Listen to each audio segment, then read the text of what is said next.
新竹市长林志坚进前提出新竹县市合并议题，国民党就质疑讲，这就是为着明年选举伫咧铺路。总统蔡英文10时来到新竹视察，林志坚也趁机会向总统说明。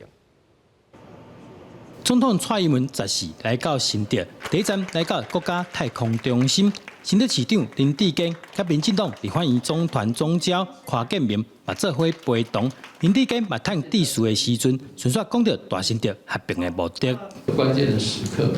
台湾优先，产业优先我们应该要很深刻的来思考大新竹的一个重组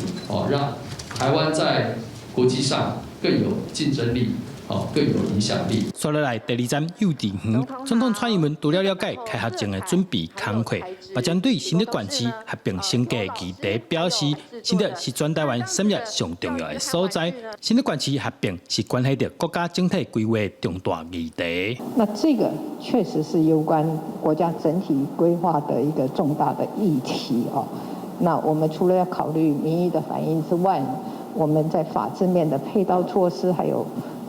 其他的